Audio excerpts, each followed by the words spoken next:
Munson with Munson Music. I'm going to talk about how you can play a song called I'll Feel a Whole Lot Better by the Byrds. And it starts out with this really, really cool lick around an A major. And we play A major. First finger goes to the D on the second fret, the second finger on the G string second fret, and third finger on the B string second fret. It's a big party on the second fret. And if you strum all those together, that sounds an A major chord, and it sounds really, really happy. Now, on the A major, if you lift off the third finger, that's something called an A suspended second, or an A sus2.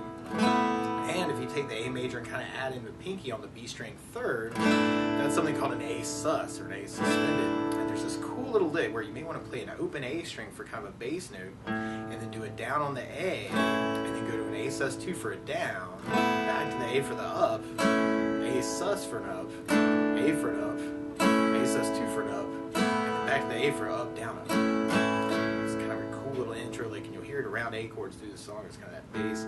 Down, down, up, down, up, bass, down, sus2, A, sus, sus2, A.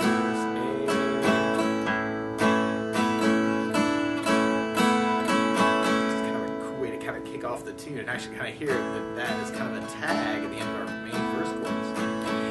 First verse chorus is kind of a little variation of actually the rest of the song, but we start off on A major, it's kind of a 4 A's, and you'll end up doing that lick twice actually to kind of fill up that time. And then from the A we go to an E major chord. We play E major. First finger goes to the G on the first fret, second finger on the A string second fret, and third finger on the D string second fret. And if you strum all those together, that sounds an E major chord, and it sounds really, really happy. And then from the E we're going to go into an F sharp minor chord. Play F sharp minor. Normally you do this as a second fret bar, third finger on the A string fourth fret, and the pinky on the D string fourth fret. And if you strum all those together, that sounds an F sharp minor chord, and it sounds really sad. Now you may also want to think about lifting off the pinky and kind of making it an F sharp minor 7. Or if you're kind of new to bars, you could work that as kind of just a smaller bar, the top 3 or the top 4, or even the top 5 strings. You can kind of substitute for an F sharp minor. And then from the F sharp minor, we kind of go to a B major chord. Now, you could do this as kind of a bar, and kind of do second fret bar, third finger over the D, G, and B as kind of a B major chord. Or you can kind of use a B7, where you do the bar on the second, third finger on the D, fourth, pinky on the B string, fourth, and kind of use that for the B7. Or root position B7, you do first finger on the D string first fret, second finger on the A string second fret, third finger on the G string second fret, and the pinky on the high E string second fret. Kind of use that for your B7. And then from the B7 we go to A major, and then we do another A, and then we go to a D major chord. When we play D major, first finger goes to the G on the second fret, second finger on the high E second fret, and third finger on the B string on the third fret. And if you strum the D string to the high E string, that sounds a D major chord, and it sounds really, really happy. And then from the D we're going to be going to or on D's in general. It can be kind of cool to lift off the second finger, make that a D suspended second.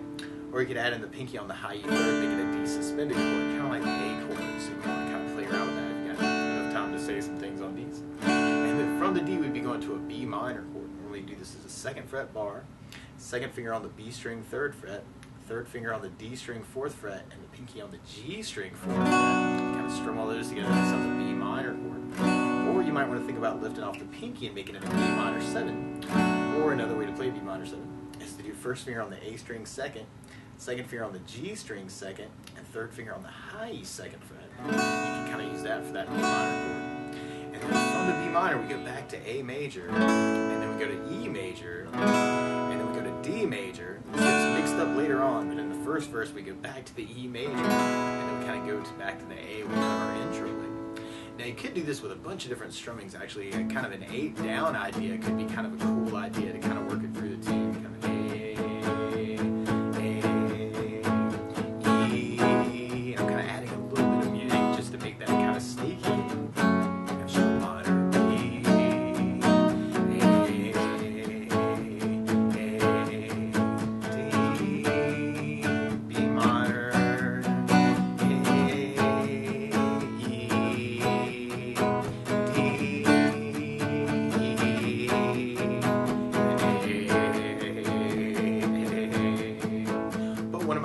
strum patterns for a 4/4 like this is down, down, up, down, up.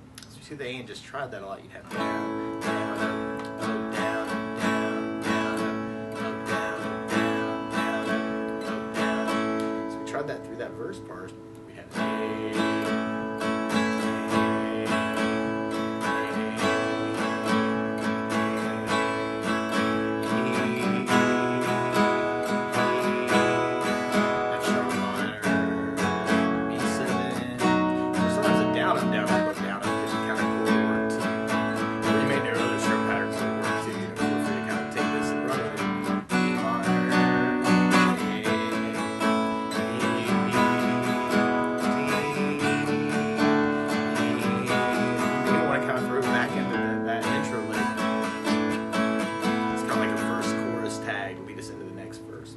Now on the second verse, there's this cool little hit though, right after that last A, E, D, where it sounds like we go to a G major chord. When we play G major, first finger goes to the A string on the 2nd fret, the second finger on the low E string 3rd fret, and the third finger on the high E string 3rd fret.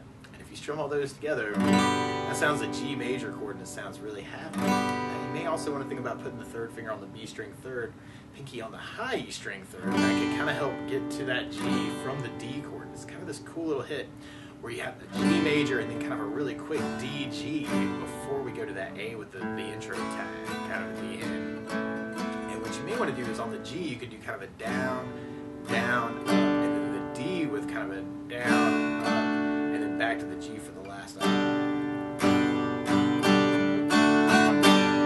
kind of a cool idea, that G down, D up, down, G up, G down, D up, down, G. It's kind of a cool little tag.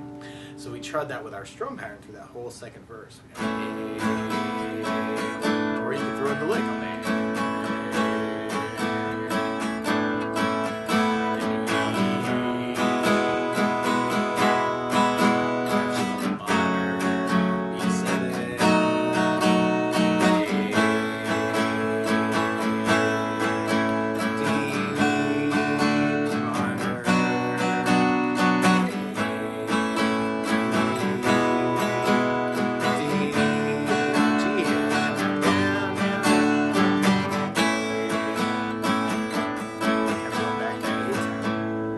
Something else I think about adding to the song though is bass notes.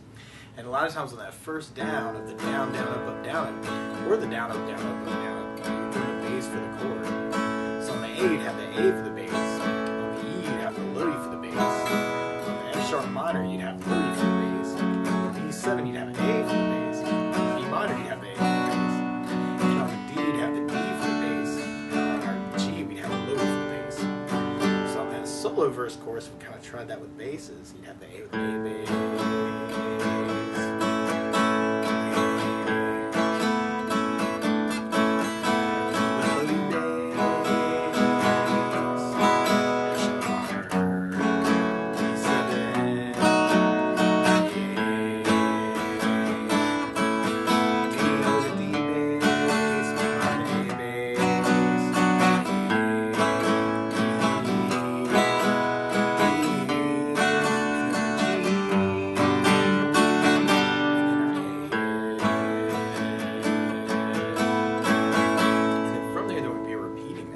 If you know other licks around these chords too, you know, feel free to kind of take this lesson and run with it any way you want to, kind of embellish it. So if you know other licks or other ways to mix it up, you know, kind of play around with it and kind of see what you can say with it too.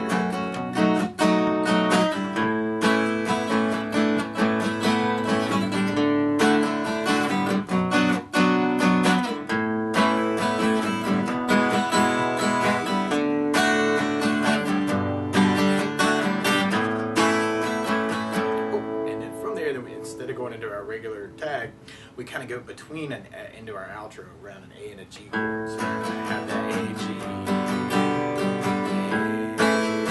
G, A, G.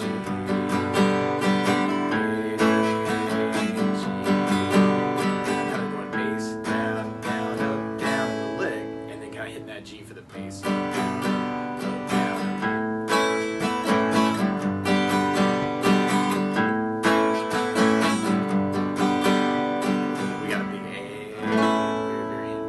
That's the basics of how you can strum along with "I'll Feel a Whole Lot Better When You're Gone" by the Byrds. So good luck.